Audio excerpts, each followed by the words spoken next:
Give us an update on the whole quarterback situation. Yeah, let's just get that question over with right now. All right.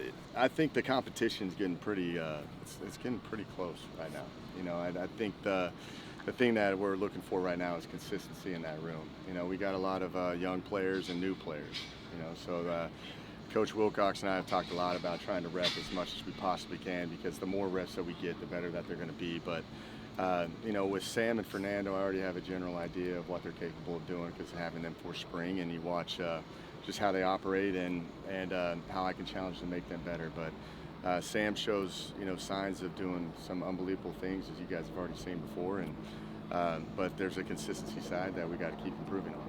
And then you go Fernando. Fernando is the same guy who just needs more and more reps, but just about him, he's gotten tremendously better since day one here in spring on, and he's a guy that the game is on his mind 24/7. He's always asking questions and texting late at night and wanting to know answers. And he had a good day today. I thought he shined pretty well today. And then you talk about Luke Batari, who's been he's been in the mix of that all too. He's been doing he's got a lot of experience and played a lot of ball. 19-1 and as a junior college quarterback, and been at Utah, and he knows what it looks like. So there's a calm factor to him when he's out there, because he doesn't get rattled and he knows what he's handling. And his is more about just understanding the offense, and getting on the same page as me, and that requires reps. And that's the same thing with Ben. Ben and Luke are two different guys. Ben's more of a pocket guy. Luke is more of a dual threat guy. So I've got two dual threat guys and two pocket guys. So I got to call the game different every single time I'm in there. But I'm pleased with how they're showing up every day. I'm mixing and matching them up. They're going with the ones, the twos, and the threes, and it's just in any order. And we try to just throw them on the spot and make them think in certain situations, and just still waiting on someone to kind of step up and separate themselves and be the guy that's the most consistent one out there.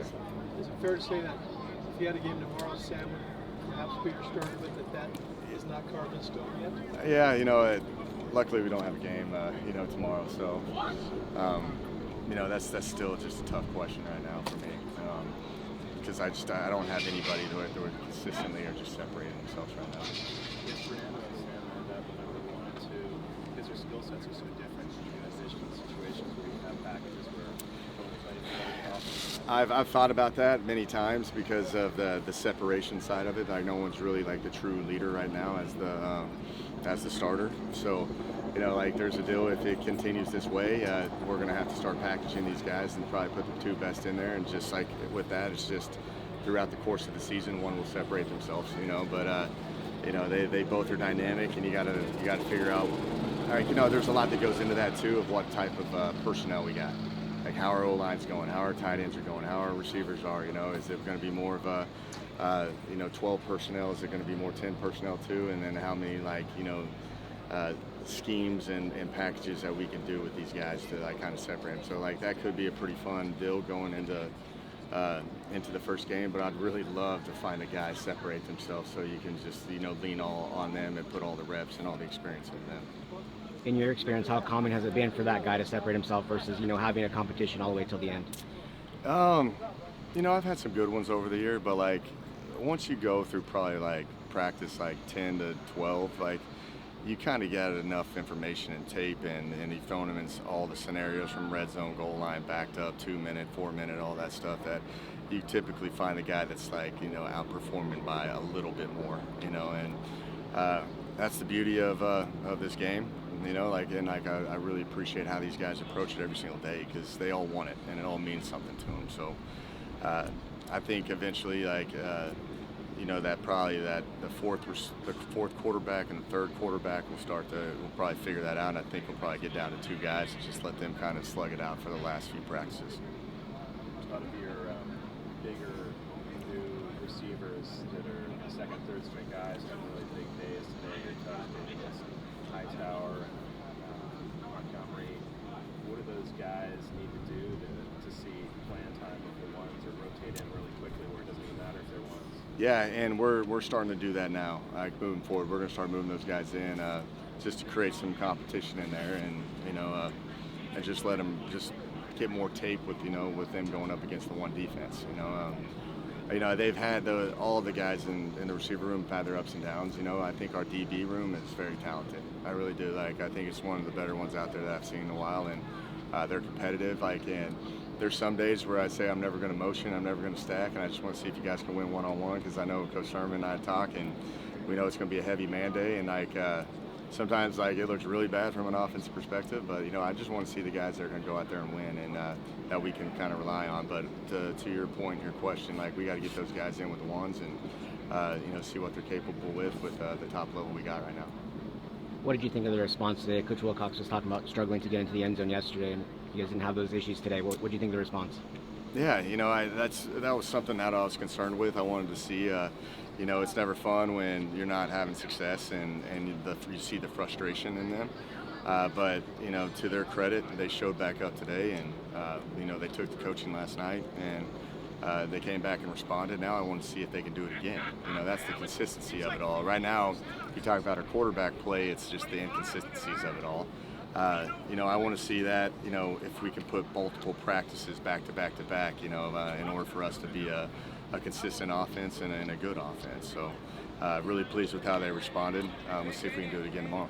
You'll probably be able to answer this question better when there's a full contact scrimmage. But what are your thoughts on how the offensive line the first couple of years are developing so far? I think they've been doing well. To their credit, Coach Sherman is throwing every single look, front, blitz, imaginable at these guys, and they're doing a pretty good job at handling it all. Like you said, you're going to get better looks at that when we're in a true scrimmage setting. But for the most part, I feel like we're on the right guys, and we're showing signs of doing our job consistently and getting our double teams and our downhill run, and everything's starting to piece together. But right now, just across the board in all positions, we still got a long ways to go. But I've been really pleased with how that first group and that second group have been operating from an O-line perspective. The second team keeps playing really well, starts pushing even more. Do you see a situation where they can rotate in more frequently than maybe it's been typical lately? You talking about the O-line, just moving in? Situations, yeah. Yeah, right now, we've got some evaluations we got to get to. With Barry Miller and Wyckoff and Ender, and just kind of moving all those guys around. That I think Blesh is having fun with it. We're still trying to figure out who our best five are and how we move the ball the most efficiently with the guys we put out there. And how they work well together. It's all about continuity too, and being comfortable with the guy next to you and the communication side of it. So. We've got a pretty good idea, but now it's kind of down to a heated competition where we can kind of move some guys around. Mike said he'd like to have 10. Do you feel like that's that way? We'd all love to have 10. I'm with him. You'd love to have two solid groups. You really would.